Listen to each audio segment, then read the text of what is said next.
Privacy First has stripped you of all your crucial data about your customers, but you are sitting on a powerhouse of data, a secret data factory tucked away. And on this episode of The Groove, well, we're going to talk about how you can unlock that power and goodness to drive growth through retention. And here to tell us how to do it, well, I have to bring back the pros here. I welcome back Stacy Earl. And I also introduce my co-host, Jim Laurain. Jim, and we all remember you as the man who dug down deep into some shocking retail data in an earlier episode. So obviously you love to show what the data does and doesn't tell us. I do very much. I'm blessed to work with a bunch of data scientists who have given me a whole new perspective on life, a confusing, complicated, yet wonderful perspective on life.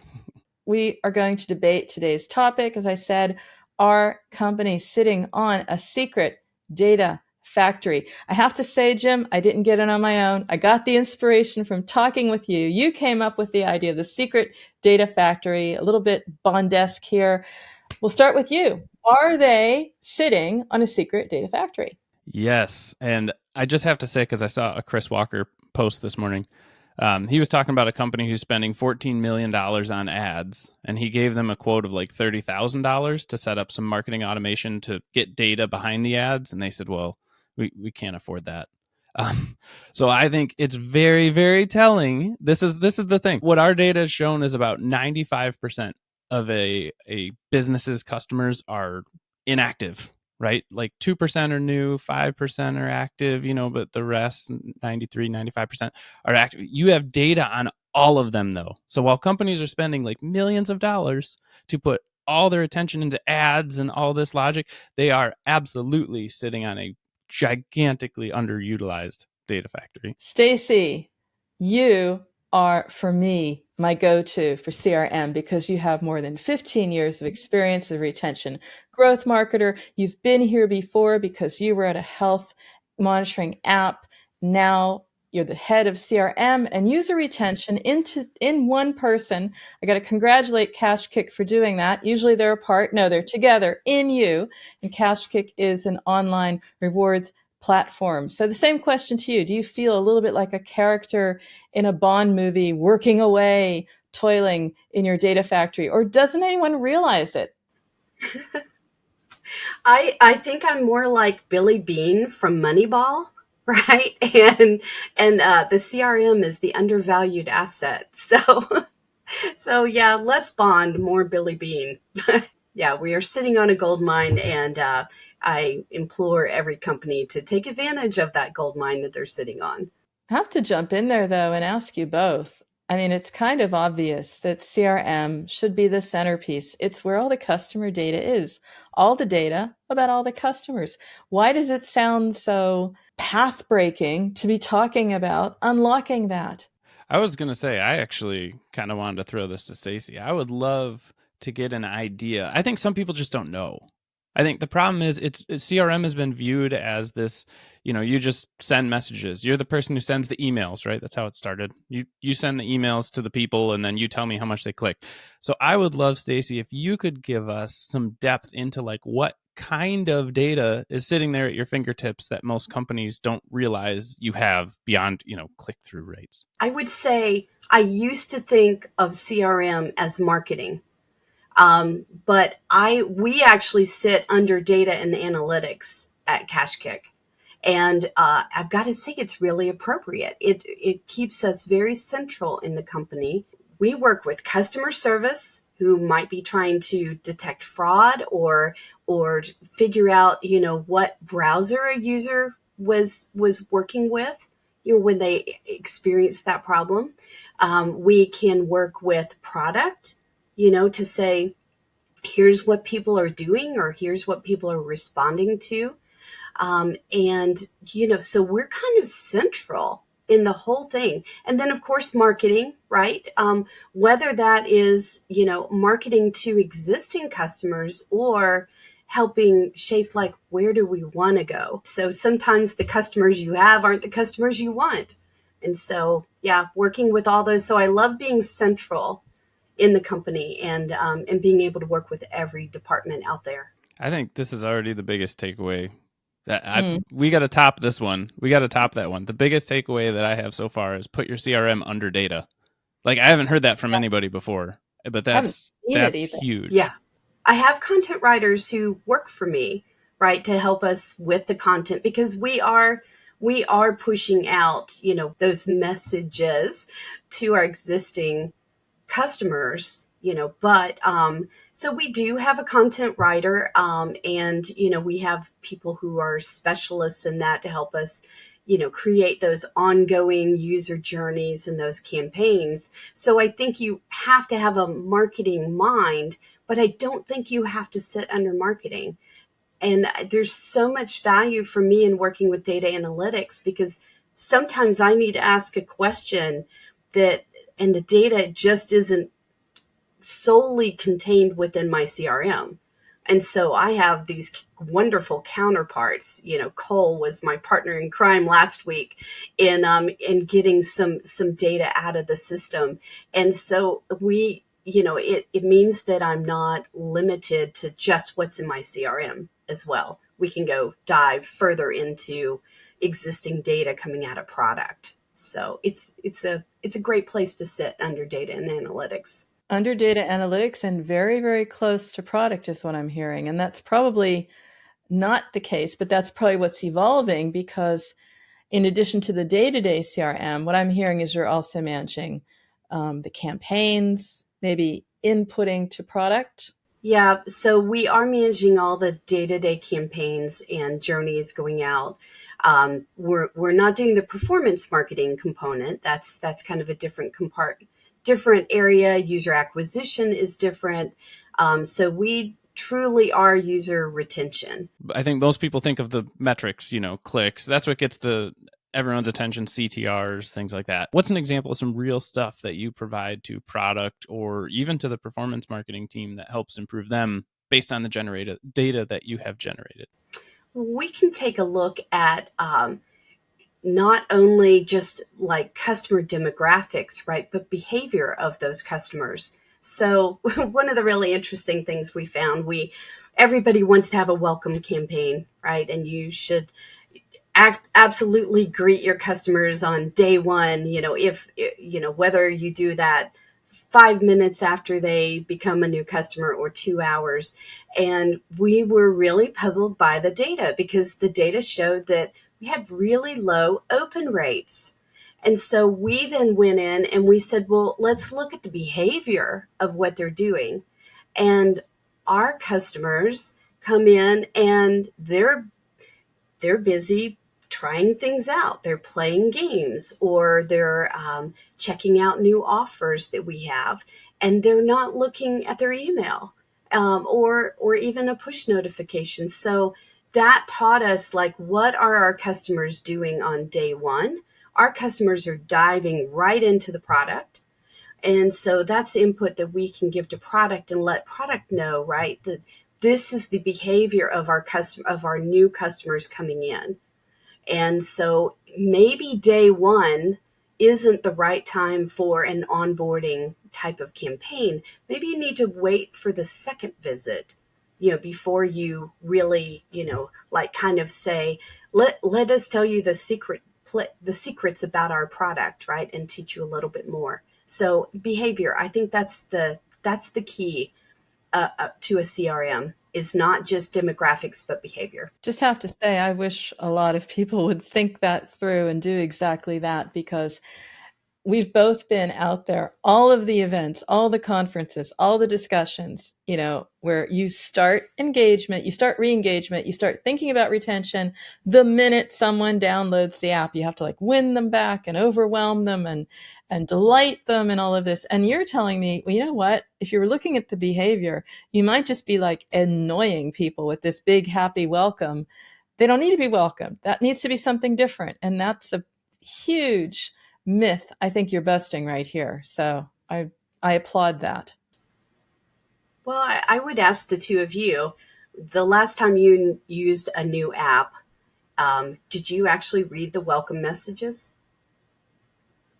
No, because I mean, I don't. I ignore them. So Yeah. No, I So don't need to so be I, well. I really It's try true. to pull from my own experience too, right? And think, okay, as a marketer, I think I should be welcoming my new customers, but as a, human being in the real world, am I paying attention to that stuff?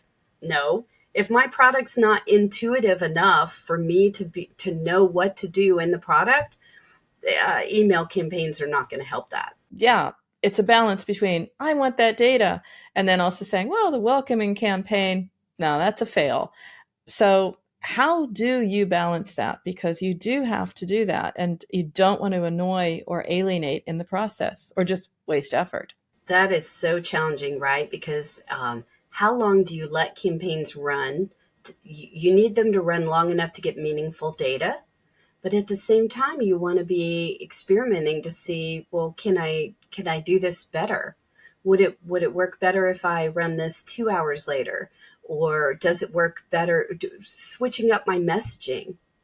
And so we are actually entering into a proof of concept pretty soon with AMP to use AMP to help us shape our messaging, so that we don't have to disrupt our campaigns, to be able to, and yet we can still experiment with that messaging. So we're super excited about that. We think that's the next way to, forgive me, amp up our campaigns and our journeys. So very excited about that. So there's a term going around, data activation, which as far as I know, as far as I've seen, just really means data accessibility. It means you can more easily get the data that you're looking for. And I think the hidden hypothesis behind that is that data will solve all the problems. That's been the problem. We don't have access to the data. We need the data. So data activation is going to solve the problem because now we have the data that we need. So I would love your opinion or thoughts on if that is that the problem? Is that the fix to the problem, or is there another problem lurking behind there? I will say that probably is the most challenging thing about my job, is really getting the events, getting the data in exactly the way I want them, and I have to work with a developer to do that. So I'm taking away from product development every time I need a developer to give me more data. That's one of my challenges. And then I would say the other one is the inability to have, there's never enough branching logic in the tools that use our CRM. I don't want binary choices. I want if then else choices. And those are pretty limited. It's a great buzzword. I haven't heard that before, but data activation it is a huge challenge, because if I don't have the right data, then when someone in the marketing department says, "Hey, can we talk to this specific group of users?" and I have to go back and say, "Well, we're going to have to either add a new parameter, or we're going to have to add a new event in order to do that." And so, yeah, that's it might put me 4 weeks down the road instead of being able to access that data myself. Usually the data is like to answer a question. So how do people come up with those questions nowadays, and how can they find more valuable questions to ask? My rule of thumb to make sure I'm asking the right questions is, what's your end goal? What are you really trying to accomplish here? And because sometimes people don't articulate that very well, right? They start with the questions in the middle. Can you do this? Could we do that? And so I like to come back to them and say, what are you really trying to accomplish? Oh, well, I really want to do this. And so to me, that's the best question I can ask, is what's your end goal? And then work backwards from there to say, okay, what are some strategies that we could use to reach that end goal? I mean, we're all in the same world. We're users of apps, we're users of companies, and we experience others marketing. So always putting yourself in the place, of your user. Like, as a user, how do I feel about this? Did I like that campaign, or did I find that offensive? you know or funny, did that Solomon shoe company just blew me away the other day because they sent out an email actually asking for feedback from their users about their marketing campaigns. and it was a survey, and I was like, oh, well, that's kind of odd, but it was funny, it was lighthearted, it was very engaging, and I got to say, I don't take a lot of surveys, but Solomon Shoe Company blew me away with that one. So that's my inspiration, and I'm like, oh, what can I do with that now? So yeah, using your own experience, I think, as a consumer is very important. I was gonna say, is it even possible to fix it, Stacy? You're a CRM expert. I mean, can someone stop apps from asking me if I'm enjoying my app just in the middle of booking my flight, and if I don't book it, I know I'm going to lose it. And it's like this little multi-second slot where I can actually get something done. It's like, are you ready to rate the app? It's like, hell no. In fact, if you ask me to rate Exactly. it, I'm going to give you a horrible Oh, rating. the worst ones are when they ask you to rate it when you haven't even gotten to use it yet. You're like, what? Yeah, that's a good one. I don't know. And the fact that you just annoyed me with that question means you're going to get a bad score. So, yeah. I mean, one of the things that again, the being able to use events and behavior driven data lets me, for instance, ask our members for a review after the seventh time they've done something, not the first time, right? So and so we started off like we were asking for reviews, right? We have a new app in the iOS store, and we wanted to boost reviews, and we wanted to get customer feedback. So we started off asking them after the 10th time that they had successfully done something. And we said, okay, that's working pretty good. So let's back it down now to the 7th time and see, because we don't want to ask people too early. We want to know that they're having a good experience within the app before we ask them for a review. And so that's a great example of asking at the right time. I would love to kind of tap on that a little bit, because I think a lot of times marketing says just set up an A/B test. So I mean, the example you gave, I think, is a beautiful one, right? To 7 days, let's try 10 days, 10 days work, and then 7 days, and then 5 days. I would love to understand the reality behind that. So timing is a relatively easy shift, but how long does it take to set that up? How long does it take to run that? What steps do you have to do to make sure it doesn't conflict? Because I think some people hear it and they're like, oh, I'll just do a quick A/B test. Is that a quick A/B test, or like what's really involved in that? And it's really hard, because if you want to truly A/B test, you're only changing one parameter, and that's it. Because if you change more than one parameter, you don't know which one made the difference. Well, the other challenge I would say is you need them to run long enough. And so I'm itching to change one right now, because I've got a campaign, and everything I may be testing, and everything is pretty much the same except for two things, right? Which again, that's my challenge. One is I have an image in one, I don't have an image in the other. And the other is I have a button in one and I don't have a button in the other.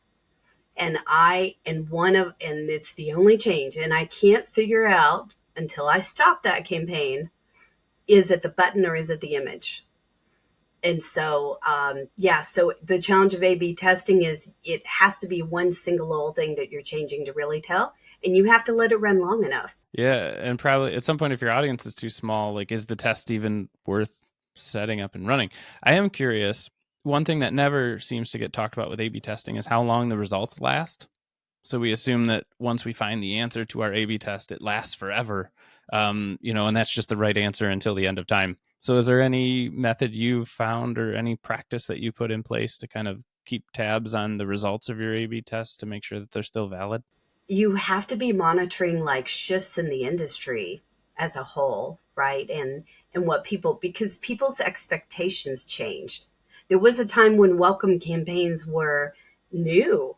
Wow, I downloaded this app. Let me show you. They just sent me this welcome message here. Isn't that cool? Like, wow, I feel so valued, and so that became the thing to do. Everyone sent the welcome campaigns out until we got to a point where now maybe people are overwhelmed by welcome campaigns.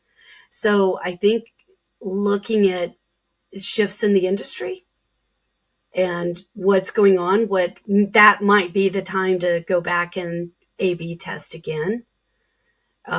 Shift, just because you're getting really great open rates, I would say the other thing would be continuous monitoring of those, right? So if I'm getting 50% open rates now and or view rates, depending on the language you like to use, 3 months have gone by and I'm slowly going down and I'm at 45% and now I'm at 40%. That's a great time to go back and look at everything again because something's not working the way it was. Or something's growing stale. I mean, to your point, I'm still fascinated that you have such a team. You've got your own content writers.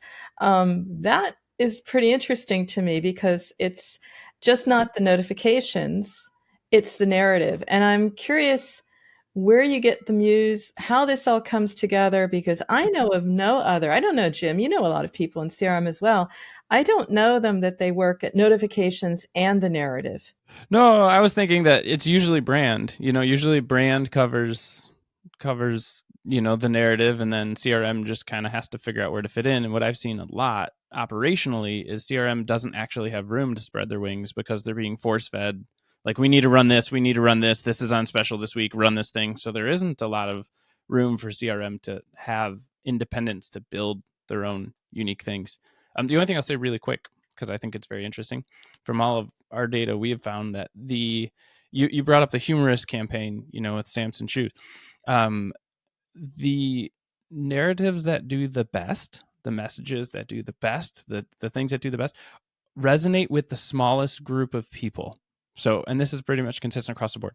So we worked with an educational learning app, for example, that talked about, they had generic messages about helping your child learn and, the importance of learning and generic message about learning. But they had some that talked about, like, the pandemic kept your kids home. And it mentioned the pandemic, which, like, every once in a while that can be a little hot topic or whatever. But the engagement around that was huge, but for a smaller group. The engagement for learning, in general was not as huge. It was respectable for a bigger group. But does that mean that I should send everybody stuff about the pandemic? Because some people are tired of hearing about it.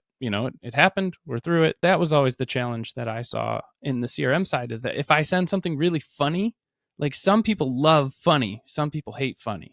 Some people love serious. Some people hate serious. Some people love. So it's kind of, my question, since you're so much on the data side, is like, how do you find those groups that appreciate those different tones so that, Stacy and Peggy can still get the funny surveys that, we want your feedback and are lighthearted. And then someone like me can just get hey, here's the product of the week, because that's all I really care about. That really is the challenge of the day, isn't it? Right? Is making sure that you adapt that message to your customers, and demographics only get you so far.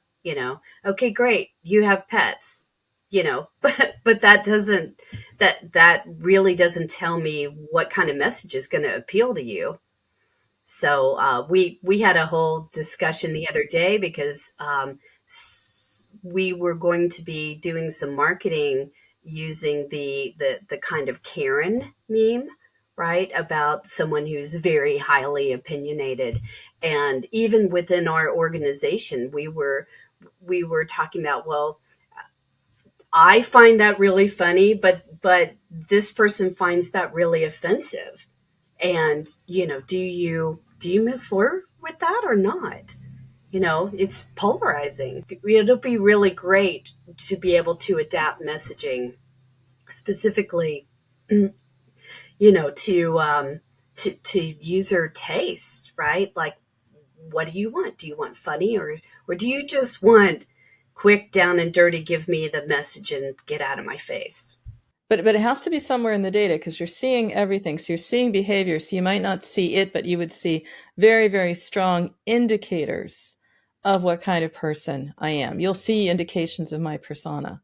Yes, but how do I capture that? Right now, CRM is, it's mostly one way, right? It's mostly data coming in. And once I have that data, I don't have as much of an ability to like take that data and create new data out of it. That is actually one of the next goals, I think, right? Is for me to be able to shape that data. I'm a receptacle, but I want to be able to use that raw data that's coming in, combine it with behavior, and then do a calculation on it, right? And so I would love to see that my pet, here's my pet owner, and here's the funny message. And every time I send my pet owner this funny message, bingo, they like funny messages. Yes, you cannot adapt the content yet, but you do have a system. You have like a little mini factory inside the data factory where you're somehow able to take content and just keep on making it relevant in your messaging. How are you approaching that? Oh, goodness. Getting my content writers involved, right? And like I just have the utmost respect. I mean, I can write content, right? I'm an okay content writer. I like to tell people that I am I'm good enough at a lot of things, but I really love to tap into specialists who have that creativity and can take one message and write it 5 different ways. Um, I'm I'm so impressed by their ability to do that. And so I think I work a lot with those content writers, to tap into their creativity and help us experiment with that messaging. It's one thing that they're creative, but this is almost the same as it is with mobile ad creatives. You have to give them the brief. The brief ultimately is shaped by the data. What does that look like? Because it's very different than with images. Images, you can sort of give it to AI. Messaging, ChatGPT, maybe Jim's more of an enthusiast than I am, but sort of close but no cigar. I'll use that sometimes. I will say that I will use ChatGPT to inspire me sometimes. I'll say, what's another way to say this? Or what's a funnier way to say that?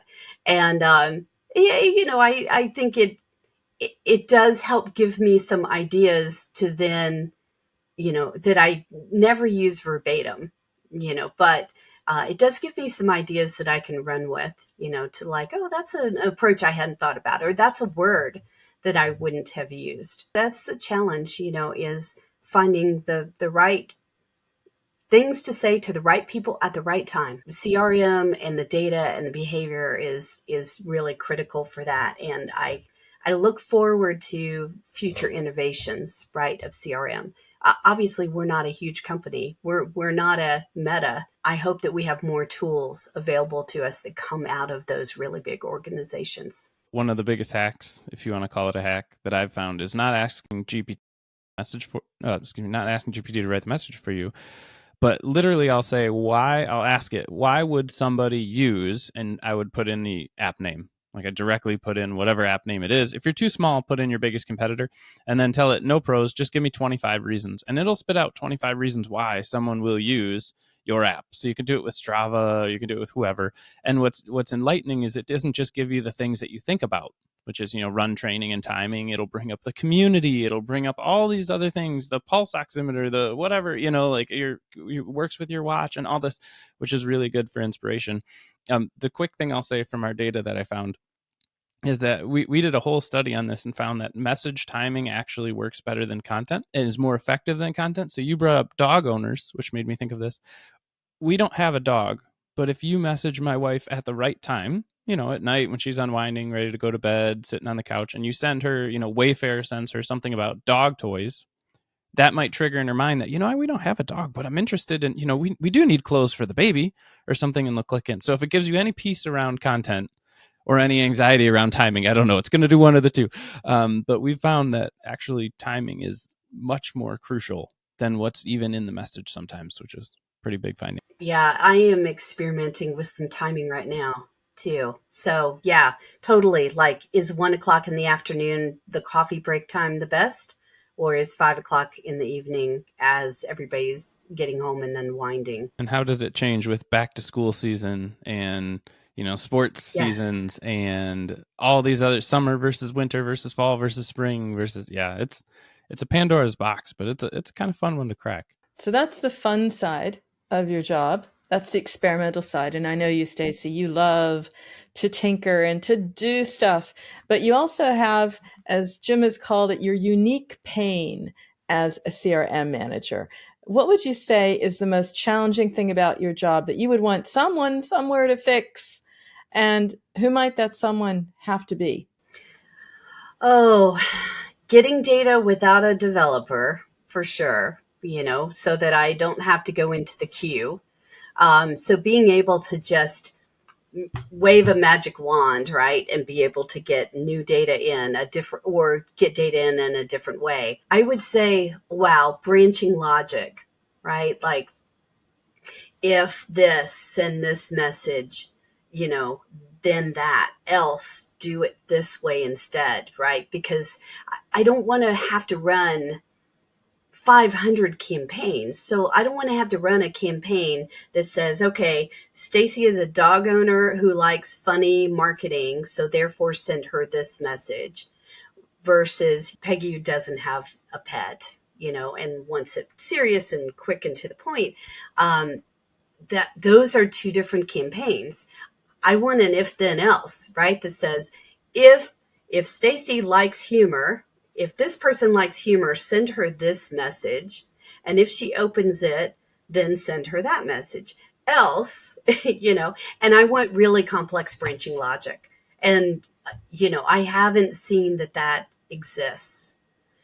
I also want the ability to use my raw data to do calculations within the data. So to be able to have more power within my CRM, not just be the holding tank for it, but to be able to build more data within it. So I think those are pain points for me. Jim, from your perspective, is that far off? I'm just curious here because it sounds like she's describing something that for us outside might sound like, oh yeah, that'll be done soon.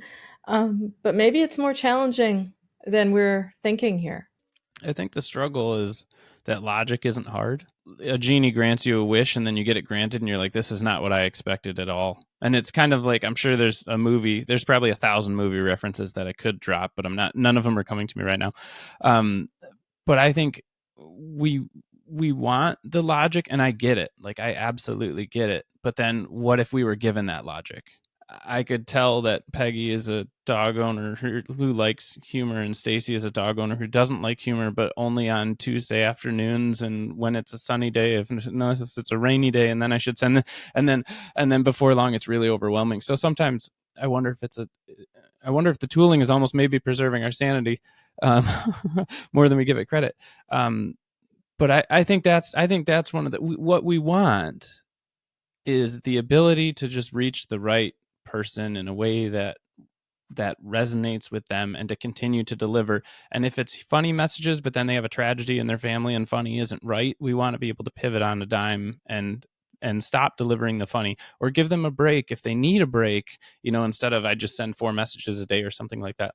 So I think the wish for logic is, there's something, it's kind of, Stacy, I'm taking a page from your book of like, step back. Why do we want this? Like you were saying in the very beginning. So I think it exposes something with current tooling where they fall down. And Stacy, the testament to you is you're trying to take that on yourself, the failure of the tool, and say, I need to do this all manually. And so what I hope is coming, what we're doing, and what I hope is more prolific, is not making Stacy have to put in ands and ors and ifs and elses, which is not worth your time, way below your pay grade and your creativity level, and allow you to just dream up the persona and write to those personas, and then have it delivered the way that makes sense, that allows you to get that data, like you said, and then continue to dream. Well, sure. I mean, you can solve things with people, process, or technology, right? And right now I'm trying to solve it with people, but what I want is technology to solve that for me. Maybe that's where, as AI matures and AI can start to write better messages, right? It's not there yet, but it's getting there. Then now you take the technology and you integrate it in with the AI written messages that says, oh, we're sensing that Susie's no longer responding to funny messages, and we're gonna shift. But maybe AI gets to write the message for you. Although that's a Pandora's box in itself, right? That is. So I've seen a lot of people yeah. reluctant to use AI driven messages, like AI written messages. And it's funny because I often encourage people not to use the AI written message. To me, the writing of the message is your personality, for better or worse, right? I've been flooded with Duolingo passive aggressive message examples. So for better or worse, but the writing of the message is what is like unique and shares your, value proposition and your uniqueness and why people love like your app specifically versus your competitors is the way you talk. Look at food delivery. They're all, to say they're all the same. They're similar. The messaging helps make them different. What we need is intelligent distribution is the problem more than creation. ChatGPT can write a billion messages, but what do you do with them? I think that's the big question, and that's what you were looking to solve with logic. That's where we need the tech to step up more than even writing the messages. Full of really, really actionable points here. And we started out by talking about data, CRM data as being that hub. It has to be the hub in a company. And we've discussed that. And the integration of that never stops. Yet most companies aren't as far along as you are over at KashKick, Stacy. They're not set up to do this. And in many cases, product team, which is what you're trying to also support here, they're completely in the dark. So let's give you a platform here to enlighten them. We said it's a data factory. We said it's an important data hub. It needs to be integrated, but they are in the dark. Enlighten them. Yeah, they think it's a one and done, right? Okay, we set aside 2 sprints to do integration of the CRM, and we're done. And I've tried to educate people and say you're never done. As the product grows, as you introduce new functions, then those functions should be generating new events, new data for me. So it's never done. It needs to be part of the thought process to every time you create a new function, what data from that new functionality do I need to be sending to the CRM? So I've recently done a whole series of demos to every department, right? I did it to the development team. I did it to the product team. I've done to customer service because I really want them to understand that this is a tool that serves every department in the company. And I want them to understand as much as they can without being in it every single day, what's available, what can we do, what would be relevant for them, how could customer service use it to detect fraud. Those are, I think, the 2 things that I do is a lot of education and awareness, so that then it goes into people's thought process. We want to be, we want to be the hub. We don't want to be the afterthought.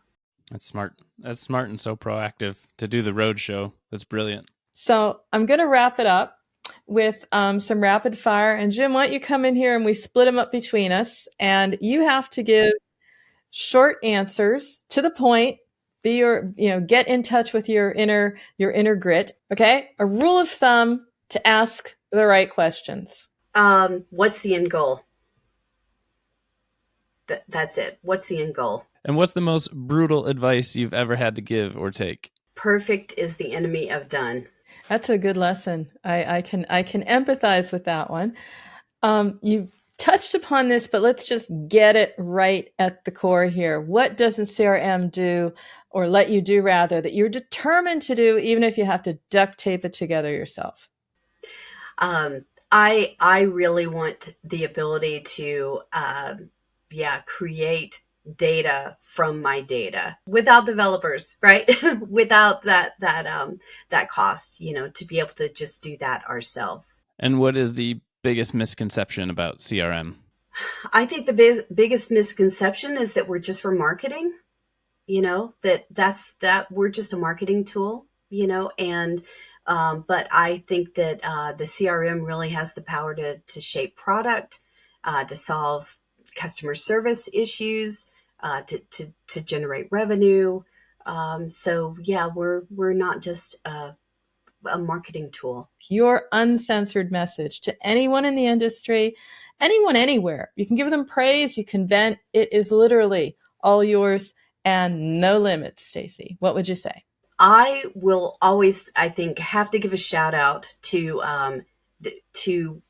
people, and some women in particular, I would say, that in the past gave me chances when I was, uh, un, untested. There were times throughout my career when I've been laid off, and people looked for what I could do, looked for, what my not just my qualifications, right, but what my personality was and the way I thought. And so, really, thank you to all the people out there who, didn't just pigeonhole me in a box. So, pigeonhole me in a box. I think I mixed my metaphors, but yeah, yeah. So that's my thank you for the day, my gratitude, my message of gratitude. Well, I have to say, Stacy, since we first met, and then we do it every time. We've got Mal again coming. In fact, we've got Mal, and Jim will be at Mal. We will all be at Mal in Las Vegas.